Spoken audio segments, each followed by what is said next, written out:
ಆಕಾಶವಾಣಿ ವಾರ್ತೆಗಳು ಓದುತ್ತಿರುವವರು ಸುಗುಣಾ ಸತೀಶ್. ಮುಖ್ಯಾಂಶಗಳು. ಇಸ್ರೇಲ್ ಪ್ರವಾಸದಿಂದ ಉಭಯ ದೇಶಗಳ ನಡುವಿನ ಬಾಂಧವ್ಯ ಮತ್ತಷ್ಟು ಬಲವರ್ಧನೆ, ಪ್ರಧಾನಿ ನರೇಂದ್ರ ಮೋದಿ.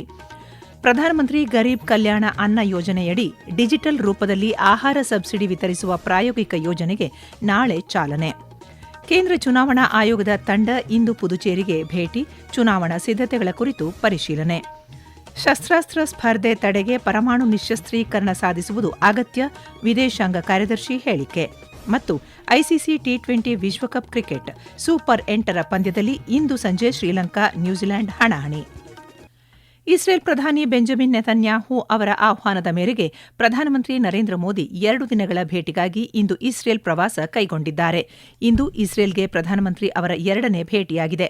ಪ್ರಧಾನಿ ಅವರು ಇಸ್ರೇಲ್ ಪ್ರಧಾನಮಂತ್ರಿ ಬೆಂಜಮಿನ್ ನೆತನ್ಯಾಹು ಅವರನ್ನು ಭೇಟಿ ಮಾಡಲಿದ್ದು, ಭಾರತ ಇಸ್ರೇಲ್ ಕಾರ್ಯತಂತ್ರದ ಪಾಲುದಾರಿಕೆಯಲ್ಲಿ ಆಗಿರುವ ಮಹತ್ವದ ಪ್ರಗತಿಯನ್ನು ಪರಾಮರ್ಶಿಸಲಿದ್ದಾರೆ. ವಿಜ್ಞಾನ ಮತ್ತು ತಂತ್ರಜ್ಞಾನ, ನಾವೀನ್ಯತೆ, ರಕ್ಷಣೆ ಮತ್ತು ಭದ್ರತೆ, ಕೃಷಿ, ನೀರು ನಿರ್ವಹಣೆ, ವ್ಯಾಪಾರ ಮತ್ತು ಆರ್ಥಿಕತೆ ಮತ್ತು ಜನರ ನಡುವಿನ ವಿನಿಮಯ ಸೇರಿ ಸಹಕಾರದ ವಿವಿಧ ಕ್ಷೇತ್ರಗಳಲ್ಲಿ ಹೆಚ್ಚಿನ ಅವಕಾಶಗಳ ಬಗ್ಗೆ ಚರ್ಚೆ ನಡೆಸಲಿದ್ದಾರೆ. ಉಭಯ ನಾಯಕರು ಪರಸ್ಪರ ಆಸಕ್ತಿಯ ಪ್ರಾದೇಶಿಕ ಮತ್ತು ಜಾಗತಿಕ ವಿಷಯಗಳ ಕುರಿತು ವಿಚಾರ ವಿನಿಮಯ ಮಾಡಿಕೊಳ್ಳುವ ನಿರೀಕ್ಷೆಯಿದೆ. ಅಲ್ಲದೆ ಪ್ರಧಾನಿ ಇಸ್ರೇಲ್ ಅಧ್ಯಕ್ಷರಾದ ಐಸಾಕ್ ಹೆರ್ಜಾಗ್ ಅವರನ್ನು ಭೇಟಿ ಮಾಡಲಿದ್ದಾರೆ. ಪ್ರಧಾನಮಂತ್ರಿ ಅವರ ಈ ಭೇಟಿಯು ಎರಡೂ ದೇಶಗಳ ನಡುವಿನ ಆಳವಾದ ಮತ್ತು ದೀರ್ಘಕಾಲೀನ ಕಾರ್ಯತಂತ್ರದ ಪಾಲುದಾರಿಕೆ ಪುನರುಚ್ಚರಿಸುತ್ತದೆ ಮತ್ತು ಸಾಮಾನ್ಯ ಸವಾಲುಗಳನ್ನು ಪರಿಶೀಲಿಸಲು ಅವಕಾಶ ಒದಗಿಸುತ್ತದೆ. ತಮ್ಮ 2 ದಿನಗಳ ಇಸ್ರೇಲ್ ಪ್ರವಾಸ ಉಭಯ ದೇಶಗಳ ನಡುವಿನ ಬಾಂಧವ್ಯವನ್ನು ಮತ್ತಷ್ಟು ಬಲಗೊಳಿಸಲಿದೆ ಎಂದು ಪ್ರಧಾನಿ ನರೇಂದ್ರ ಮೋದಿ ಹೇಳಿದ್ದಾರೆ. ಇಸ್ರೇಲ್ ಪ್ರವಾಸಕ್ಕೂ ಮುನ್ನ ನೀಡಿರುವ ನಿರ್ಗಮನ ಹೇಳಿಕೆಯಲ್ಲಿ ಅವರು ಕಾರ್ಯತಂತ್ರ ಪಾಲುದಾರಿಕೆಗೆ ಹೊಸ ಗುರಿಗಳನ್ನು ನಿಗದಿಪಡಿಸಲಾಗುವುದು ಮತ್ತು ಉಭಯ ದೇಶಗಳು ಸ್ಥಿತಿಸ್ಥಾಪಕತ್ವ, ನಾವೀನ್ಯತೆ ಮತ್ತು ಸಮೃದ್ಧ ಭವಿಷ್ಯದ ಕುರಿತು ಮುನ್ನೋಟವನ್ನು ಹಂಚಿಕೊಳ್ಳಲಾಗುವುದು ಎಂದು ತಿಳಿಸಿದ್ದಾರೆ. ಇತ್ತೀಚಿನ ವರ್ಷಗಳಲ್ಲಿ ಭಾರತ ಮತ್ತು ಇಸ್ರೇಲ್ ಉತ್ಕೃಷ್ಟತೆಯ ಬಹು ಆಯಾಮದ ಕಾರ್ಯತಾಂತ್ರಿಕ ಪಾಲುದಾರಿಕೆ ಹೊಸ ಪ್ರಗತಿಯನ್ನು ದಾಖಲಿಸಿದೆ. ತಾವು ಪ್ರಧಾನಿ ಬೆಂಜಮಿನ್ ನೆತನ್ಯಾಹು ಅವರೊಂದಿಗೆ ಮಾತುಕತೆಯನ್ನು ಎದುರು ನೋಡುತ್ತಿದ್ದೇವೆ. ವಿಜ್ಞಾನ, ತಂತ್ರಜ್ಞಾನ, ನಾವೀನ್ಯತೆ, ಕೃಷಿ ಸೇರಿದಂತೆ ಹಲವು ವಲಯಗಳಲ್ಲಿ ಉಭಯ ದೇಶಗಳ ನಡುವಿನ ಸಹಕಾರ ಸಂಬಂಧ ಬಲವರ್ಧನೆಗೆ ಹೆಚ್ಚಿನ ಒತ್ತು ನೀಡಲಾಗುವುದೆಂದು ಪ್ರಧಾನಿ ಹೇಳಿದ್ದಾರೆ. ಅಲ್ಲದೆ ಪರಸ್ಪರ ಹಿತಾಸಕ್ತಿಯ ಪ್ರಾದೇಶಿಕ ಮತ್ತು ಜಾಗತಿಕ ವಿಚಾರಗಳ ಬಗ್ಗೆ ವಿಚಾರ ವಿನಿಮಯ ನಡೆಸಲಾಗುವುದು. ಜೊತೆಗೆ ಅಧ್ಯಕ್ಷ ಐಸಾಕ್ ಹೆರ್ಜಾಗ್ ಅವರನ್ನು ಭೇಟಿ ಮಾಡಲಾಗುವುದು ಎಂದು ತಿಳಿಸಿದ್ದಾರೆ. ಪ್ರಧಾನಿ ನರೇಂದ್ರ ಮೋದಿ ಅವರು ಇಸ್ರೇಲ್ ಸಂಸತ್ತನ್ನು ಉದ್ದೇಶಿಸಿ ಭಾಷಣ ಮಾಡಲಿದ್ದಾರೆ. ಭಾರತದ ಪ್ರಧಾನಿಯೊಬ್ಬರು ಇಸ್ರೇಲ್ ಸಂಸತ್ ಉದ್ದೇಶಿಸಿ ಭಾಷಣ ಮಾಡುತ್ತಿರುವುದು ಇದೇ ಮೊದಲು. ಭಾರತ ಮತ್ತು ಇಸ್ರೇಲ್ ಆತ್ಮೀಯ ಮತ್ತು ಭವಿಷ್ಯದ ಕಾರ್ಯತಾಂತ್ರಿಕ ಪಾಲುದಾರಿಕೆಯನ್ನು ಹಂಚಿಕೊಂಡಿವೆ ಎಂದು ವಿದೇಶಾಂಗ ವ್ಯವಹಾರಗಳ ಸಚಿವಾಲಯದ ವಕ್ತಾರ ರಣಧೀರ್ ಜೈಸ್ವಾಲ್ ಹೇಳಿದ್ದಾರೆ. ಪ್ರಧಾನಿಯವರ ಇಸ್ರೇಲ್ ಭೇಟಿಯ ಕುರಿತು ತಮ್ಮ ಸಾಮಾಜಿಕ ಜಾಲತಾಣದಲ್ಲಿ ಮಾಹಿತಿ ಹಂಚಿಕೊಂಡಿರುವ ಅವರು, ಪ್ರಧಾನಿ ಅವರ ಭೇಟಿ ಸಾಕಷ್ಟು ಕಾರ್ಯಸೂಚಿಯನ್ನು ಒಳಗೊಂಡಿದೆ, ಇದರಿಂದ ಉಭಯ ದೇಶಗಳ ನಡುವಿನ ಸಂಬಂಧ ಮತ್ತಷ್ಟು ಬಲವರ್ಧನೆಯಾಗಲಿದೆ ಎಂದು ತಿಳಿಸಿದ್ದಾರೆ. ಪ್ರಧಾನಮಂತ್ರಿ ಗರೀಬ್ ಕಲ್ಯಾಣ್ ಅನ್ನ ಯೋಜನೆಯಡಿ ಕೇಂದ್ರೀಯ ಬ್ಯಾಂಕ್ ಡಿಜಿಟಲ್ ಕರೆನ್ಸಿ ಆಧಾರಿತ ಆಹಾರ ಸಬ್ಸಿಡಿ ವಿತರಣಾ ಪ್ರಾಯೋಗಿಕ ಯೋಜನೆಗೆ ಕೇಂದ್ರ ಸರ್ಕಾರ ನಾಳೆ ಪುದುಚೇರಿಯಲ್ಲಿ ಚಾಲನೆ ನೀಡಲಿದೆ. ಕೇಂದ್ರ ಆಹಾರ ಮತ್ತು ಸಾರ್ವಜನಿಕ ಪಡಿತರ ಸಚಿವ ಪ್ರಹ್ಲಾದ್ ಜೋಶಿ ಅವರು ಪ್ರಾಯೋಗಿಕ ಯೋಜನೆಗೆ ಚಾಲನೆ ನೀಡಲಿದ್ದು, ಕಾರ್ಯಕ್ರಮದಲ್ಲಿ ಪುದುಚೇರಿ ಲೆಫ್ಟಿನೆಂಟ್ ಗವರ್ನರ್ ಕೆ ಕೈಲಾಶನಾಥ್, ಮುಖ್ಯಮಂತ್ರಿ ರಂಗಸ್ವಾಮಿ ಮತ್ತಿತರರು ಭಾಗವಹಿಸಲಿದ್ದಾರೆ. ಈ ಉಪಕ್ರಮದಡಿ ಆಹಾರ ಸಬ್ಸಿಡಿಯನ್ನು ಮೊದಲೇ ಗುರುತಿಸಲಾಗಿರುವ ಫಲಾನುಭವಿಗಳ ಡಿಜಿಟಲ್ ವ್ಯಾಲೆಟ್ಗಳಿಗೆ ಡಿಜಿಟಲ್ ಕರೆನ್ಸಿ ರೂಪದಲ್ಲಿ ಆರ್ಬಿಐ ವಿತರಿಸಲಿದೆ. ಇದು ಆಹಾರ ಸಬ್ಸಿಡಿ ವಿತರಣಾ ವ್ಯವಸ್ಥೆಯಲ್ಲಿ ಪಾರದರ್ಶಕತೆ ಮತ್ತು ದಕ್ಷತೆ ತರುವ ಗುರಿ ಹೊಂದಿದೆ. ಹಣಕಾಸು ವರ್ಷವು ಅಂತ್ಯಗೊಳ್ಳುತ್ತಿರುವುದರಿಂದ ಕೇಂದ್ರ ಸರ್ಕಾರವು ರಾಜ್ಯಗಳಿಗೆ ಬಿಡುಗಡೆ ಮಾಡುವ ಹಣವನ್ನು ಮಾರ್ಚ್ 31ರೊಳಗೆ ರೈತರ ಅನುಕೂಲಕ್ಕಾಗಿ ಸಮಯಕ್ಕೆ ಸರಿಯಾಗಿ, ಸೂಕ್ತವಾಗಿ ಮತ್ತು ಸಾಧ್ಯವಾದಷ್ಟು ಉತ್ತಮ ರೀತಿಯಲ್ಲಿ ಬಳಸಿಕೊಳ್ಳುವುದು ಅತ್ಯಗತ್ಯ ಎಂದು ಕೇಂದ್ರ ಕೃಷಿ ಮತ್ತು ರೈತರ ಕಲ್ಯಾಣ ಸಚಿವ ಶಿವರಾಜ್ ಸಿಂಗ್ ಚೌಹಾಣ್ ಹೇಳಿದ್ದಾರೆ. ದೆಹಲಿಯಲ್ಲಿ ನಿನ್ನೆ ವಿವಿಧ ರಾಜ್ಯಗಳ ಕೃಷಿ ಸಚಿವರು ಮತ್ತು ಹಿರಿಯ ಅಧಿಕಾರಿಗಳೊಂದಿಗೆ ಮಹತ್ವದ ವರ್ಚುವಲ್ ಸಭೆ ನಡೆಸಿದ ಅವರು, ವಿಳಂಬ ಅಥವಾ ಭಾಗಶಃ ಬಳಕೆ ರೈತ ಆಧಾರಿತ ಯೋಜನೆಗಳ ಉದ್ದೇಶವನ್ನೇ ವಿಫಲಗೊಳಿಸುತ್ತದೆ ಮತ್ತು ತಳಮಟ್ಟದಲ್ಲಿ ಅವುಗಳ ಪರಿಣಾಮವನ್ನು ದುರ್ಬಲಗೊಳಿಸುತ್ತದೆ ಎಂದು ಕೇಂದ್ರ ಸಚಿವರು ಹೇಳಿದರು.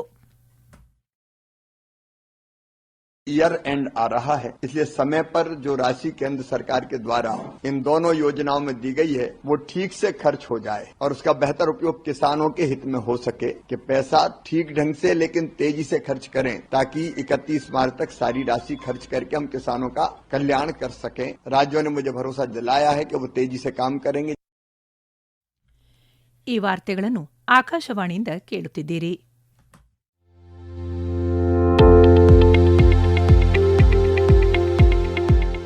ನಮ್ಮ ಎಲ್ಲ ರಾಷ್ಟ್ರೀಯ ವಾರ್ತೆಗಳು ಹಾಗೂ ಪ್ರದೇಶ ಸಮಾಚಾರ ಈಗ ಆಕಾಶವಾಣಿ ನ್ಯೂಸ್ ಕನ್ನಡ ಯೂಟ್ಯೂಬ್ ಚಾನೆಲ್ನಲ್ಲಿ ಲಭ್ಯ. ನಮ್ಮ ಎಕ್ಸ್ ಖಾತೆ ಮತ್ತು ಇನ್ಸ್ಟಾಗ್ರಾಂ ಖಾತೆ ಆಕಾಶವಾಣಿ ನ್ಯೂಸ್ ಕನ್ನಡ. ಹೆಚ್ಚಿನ ಮಾಹಿತಿಗಾಗಿ ನಮ್ಮ ಫೇಸ್ಬುಕ್ ಖಾತೆ ಆಕಾಶವಾಣಿ ವಾರ್ತೆ ಕನ್ನಡವನ್ನು ಅನುಸರಿಸಿ. ಮಾಹಿತಿಗಳ ಹೂರಣ ವಾರದ ಕಾರ್ಯಕ್ರಮ ಪ್ರಚಲಿತ ವಿದ್ಯಮಾನ ಪ್ರತಿ ಬುಧವಾರ ರಾತ್ರಿ 9:15 ಮುಖ್ಯ ಚುನಾವಣಾ ಆಯುಕ್ತ ಜ್ಞಾನೇಶ್ ಕುಮಾರ್ ನೇತೃತ್ವದ ಕೇಂದ್ರ ಚುನಾವಣಾ ಆಯೋಗ ಚುನಾವಣಾ ಸಿದ್ಧತೆಗಳ ಪರಾಮರ್ಶೆಗೆ ಇಂದು ಪುದುಚೇರಿಗೆ ಭೇಟಿ ನೀಡಲಿದೆ. ಆಯೋಗದ ತಂಡ ಮುಖ್ಯ ಚುನಾವಣಾಧಿಕಾರಿ, ಜಿಲ್ಲಾ ಚುನಾವಣಾಧಿಕಾರಿಗಳು ಹಾಗೂ ಹಿರಿಯ ಪೊಲೀಸ್ ಅಧಿಕಾರಿಗಳೊಂದಿಗೆ ಪರಿಶೀಲನಾ ಸಭೆಗಳನ್ನು ನಡೆಸಲಿದೆ. ಅಲ್ಲದೆ ಚುನಾವಣಾ ಕಾರ್ಯದಲ್ಲಿ ತೊಡಗಿರುವ ವಿವಿಧ ಸಂಸ್ಥೆಗಳ ಮುಖ್ಯಸ್ಥರು ಹಾಗೂ ನೋಡಲ್ ಅಧಿಕಾರಿಗಳೊಂದಿಗೆ ಆಯೋಗ ಸಭೆ ನಡೆಸಲಿದೆ. ಆಯೋಗದ ತಂಡ ನಾಳೆ ತಮಿಳುನಾಡಿಗೆ ಭೇಟಿ ನೀಡಿ ಅಲ್ಲಿನ ಚುನಾವಣಾ ಸಿದ್ಧತೆಗಳ ಬಗ್ಗೆ ಪರಿಶೀಲನೆ ನಡೆಸಲಿದೆ. ಪಶ್ಚಿಮ ಬಂಗಾಳದಲ್ಲಿ ಮುಂಬರುವ ವಿಧಾನಸಭಾ ಚುನಾವಣೆಗೆ ನಿಯೋಜಿಸುವ ಕೇಂದ್ರೀಯ ಸಶಸ್ತ್ರ ಪೊಲೀಸ್ ಪಡೆಗಳ ಸಿಬ್ಬಂದಿಯನ್ನು ಹೊತ್ತೊಯ್ಯುವ ವಾಹನಗಳಿಗೆ ಜಿಪಿಎಸ್ ಟ್ರ್ಯಾಕರ್ಗಳನ್ನು ಅಳವಡಿಸಲು ಭಾರತೀಯ ಚುನಾವಣಾ ಆಯೋಗ ನಿರ್ಧರಿಸಿದೆ. 2 ಹಂತಗಳಲ್ಲಿ ಪಶ್ಚಿಮ ಬಂಗಾಳಕ್ಕೆ ಸಿಎಬಿಎಫ್ ಸಿಬ್ಬಂದಿಯನ್ನು ನಿಯೋಜಿಸಲಾಗುವುದು. ಮೊದಲ ಹಂತದಲ್ಲಿ 240 ತುಕಡಿಗಳನ್ನು ಮಾರ್ಚ್ 1ರಂದು ಮತ್ತು 2ನೇ ಹಂತದಲ್ಲಿ ಮತ್ತೆ 240 ತುಕಡಿಗಳನ್ನು ಮಾರ್ಚ್ 10ರಂದು ನಿಯೋಜಿಸಲಾಗುವುದು. ಕಾರ್ಯತಂತ್ರದ ಸ್ಥಿರತೆಯನ್ನು ಕಾಪಾಡಿಕೊಳ್ಳುವ ಶಸ್ತ್ರಾಸ್ತ್ರ ಸ್ಪರ್ಧೆಯನ್ನು ತಡೆಗಟ್ಟುವ ಮತ್ತು ಸಾರ್ವತ್ರಿಕ ತಾರತಮ್ಯ ರಹಿತ ಪರಿಶೀಲಿಸಬಹುದಾದ ಪರಮಾಣು ನಿಶ್ಶಸ್ತ್ರೀಕರಣವನ್ನು ಸಾಧಿಸುವ ಅಗತ್ಯವಿದೆ ಎಂದು ವಿದೇಶಾಂಗ ಕಾರ್ಯದರ್ಶಿ ವಿಕ್ರಮ್ ಮಿಸ್ರಿ ಹೇಳಿದ್ದಾರೆ. ಅವರು 2026ರ ನಿಶ್ಶಸ್ತ್ರೀಕರಣ ಕುರಿತ ಸಮ್ಮೇಳನದಲ್ಲಿ ಭಾರತದ ಹೇಳಿಕೆಯನ್ನು ಮಂಡಿಸಿ ಮಿಲಿಟರಿಯಲ್ಲಿ ಕೃತಕ ಬುದ್ದಿಮತ್ತೆಯನ್ನು ಜವಾಬ್ದಾರಿಯುತವಾಗಿ ಬಳಕೆ ಮಾಡಿಕೊಳ್ಳಬೇಕು, ರಕ್ಷಣಾ ವಲಯದಲ್ಲಿ ವಿಶ್ವಾಸಾರ್ಹ ಎಐ ಮೌಲ್ಯಮಾಪನಕ್ಕೆ ರಾಷ್ಟ್ರೀಯ ಚೌಕಟ್ಟು ಅಳವಡಿಸಿಕೊಳ್ಳಬೇಕು ಎಂದು ತಿಳಿಸಿದರು. ಕರ್ನಾಟಕದ ತುಮಕೂರು ಜಿಲ್ಲೆ ತಿಪಟೂರು ತಾಲೂಕಿನ ಹೊನ್ನವಳ್ಳಿಯ ಎಲ್ಸಿ 88ರ ಬದಲಾಗಿ ನಿರ್ಮಿಸುತ್ತಿರುವ ರಸ್ತೆ ಮೇಲ್ಸೇತುವೆ ಕಾಮಗಾರಿಯನ್ನು ಕೇಂದ್ರ ರೈಲ್ವೆ ಖಾತೆ ರಾಜ್ಯ ಸಚಿವ ವಿ ಸೋಮಣ್ಣ ಇಂದು ಪರಿಶೀಲಿಸಿದರು. ಈ ಯೋಜನೆ ಪ್ರಯಾಣಿಕರ ಸುರಕ್ಷತೆಯನ್ನು ಗಮನಾರ್ಹವಾಗಿ ಹೆಚ್ಚಿಸಲಿದ್ದು ಸಂಚಾರವನ್ನು ಸುಗಮಗೊಳಿಸಲಿದೆ. ರಸ್ತೆ ಮೇಲ್ಸೇತುವೆ ಕಾಮಗಾರಿ ಪರಿಶೀಲನೆ ವೇಳೆ ರೈಲ್ವೆ ಅಧಿಕಾರಿಗಳು ಹಾಗೂ ಸ್ಥಳೀಯ ಮುಖಂಡರು ಉಪಸ್ಥಿತರಿದ್ದರು. ಭಾರತ್ ರಣಭೂಮಿ ದರ್ಶನ ಯಾತ್ರೆಯ ಸಮಾರೋಪ ಕಾರ್ಯಕ್ರಮಕ್ಕೆ ಸೇನಾ ಸಿಬ್ಬಂದಿ ಮುಖ್ಯಸ್ಥ ಜನರಲ್ ಉಪೇಂದ್ರ ದ್ವಿವೇದಿ ಅವರು ದೆಹಲಿಯ ರಾಷ್ಟ್ರೀಯ ಯುದ್ಧ ಸ್ಮಾರಕದಲ್ಲಿ ಚಾಲನೆ ನೀಡಿದರು. ಅಮೆರಿಕ ತನ್ನ ಹಿಂದಿನ ಸ್ಥಿತಿಗೆ ಮರಳಲಿರುವುದೇ ಅಲ್ಲದೆ ಸದ್ಯ ಶ್ರೀಮಂತ ರಾಷ್ಟ್ರವಾಗಿದೆ ಮತ್ತು ಹಿಂದಿರುಗಲು ಅತ್ಯಂತ ಬಲಿಷ್ಠವಾಗಿದೆ ಎಂದು ಅಧ್ಯಕ್ಷ ಡೊನಾಲ್ಡ್ ಟ್ರಂಪ್ ಹೇಳಿದ್ದಾರೆ. 2ನೇ ಬಾರಿಗೆ ಅಧ್ಯಕ್ಷರಾಗಿ ಅಧಿಕಾರ ವಹಿಸಿಕೊಂಡು 1 ವರ್ಷ ಪೂರೈಸಿದ ಹಿನ್ನೆಲೆಯಲ್ಲಿ ಇದೇ ಮೊದಲ ಬಾರಿಗೆ ಸ್ಟೇಟ್ ಆಫ್ ಯೂನಿಯನ್ ಭಾಷಣ ಮಾಡಿದ ಅವರು ತಮ್ಮ ನಾಯಕತ್ವಕ್ಕೆ ರಾಷ್ಟ್ರವ್ಯಾಪಿ ವ್ಯಾಪಕ ಮೆಚ್ಚುಗೆ ವ್ಯಕ್ತವಾಗಿದೆ ಎಂದು ತಿಳಿಸಿದ್ದಾರೆ.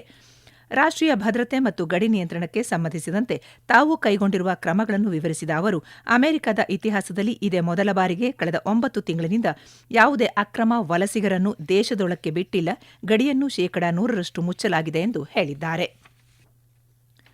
ಕೊಲಂಬೋದ ಆರ್ ಪ್ರೇಮದಾಸ ಕ್ರೀಡಾಂಗಣದಲ್ಲಿಂದು ಐಸಿಸಿ ಪುರುಷರ ಟಿ20 ವಿಶ್ವಕಪ್ ಕ್ರಿಕೆಟ್ನ 2ನೇ ಗುಂಪಿನ ಸೂಪರ್ 8ರ ಪಂದ್ಯದಲ್ಲಿ ಶ್ರೀಲಂಕಾ ತಂಡ ನ್ಯೂಜಿಲೆಂಡ್ ತಂಡವನ್ನು ಎದುರಿಸಲಿದೆ. ಪಂದ್ಯ ರಾತ್ರಿ 7 ಗಂಟೆಗೆ ಆರಂಭವಾಗಲಿದೆ.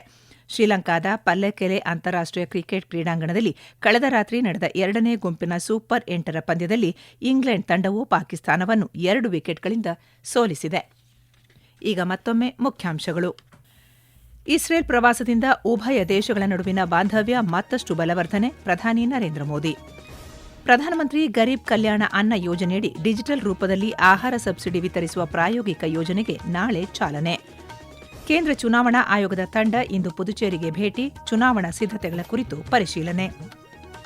ಶಸ್ತ್ರಾಸ್ತ್ರ ಸ್ಪರ್ಧೆ ತಡೆಗೆ ಪರಮಾಣು ನಿಶ್ಶಸ್ತ್ರೀಕರಣ ಸಾಧಿಸುವುದು ಅಗತ್ಯ, ವಿದೇಶಾಂಗ ಕಾರ್ಯದರ್ಶಿ ಹೇಳಿಕೆ. ಮತ್ತು ಐಸಿಸಿ ಟಿ20 ವಿಶ್ವಕಪ್ ಕ್ರಿಕೆಟ್ ಸೂಪರ್ 8ರ ಪಂದ್ಯದಲ್ಲಿ ಇಂದು ಸಂಜೆ ಶ್ರೀಲಂಕಾ ನ್ಯೂಜಿಲೆಂಡ್ ಹಣಾಹಣಿ. ಇಲ್ಲಿಗೆ ವಾರ್ತಾ ಪ್ರಸಾರ ಮುಕ್ತಾಯವಾಯಿತು. ನಮ್ಮ ಮುಂದಿನ ವಾರ್ತಾ ಪ್ರಸಾರ ಮಧ್ಯಾಹ್ನ 2:30 ನಿಮಿಷಕ್ಕೆ.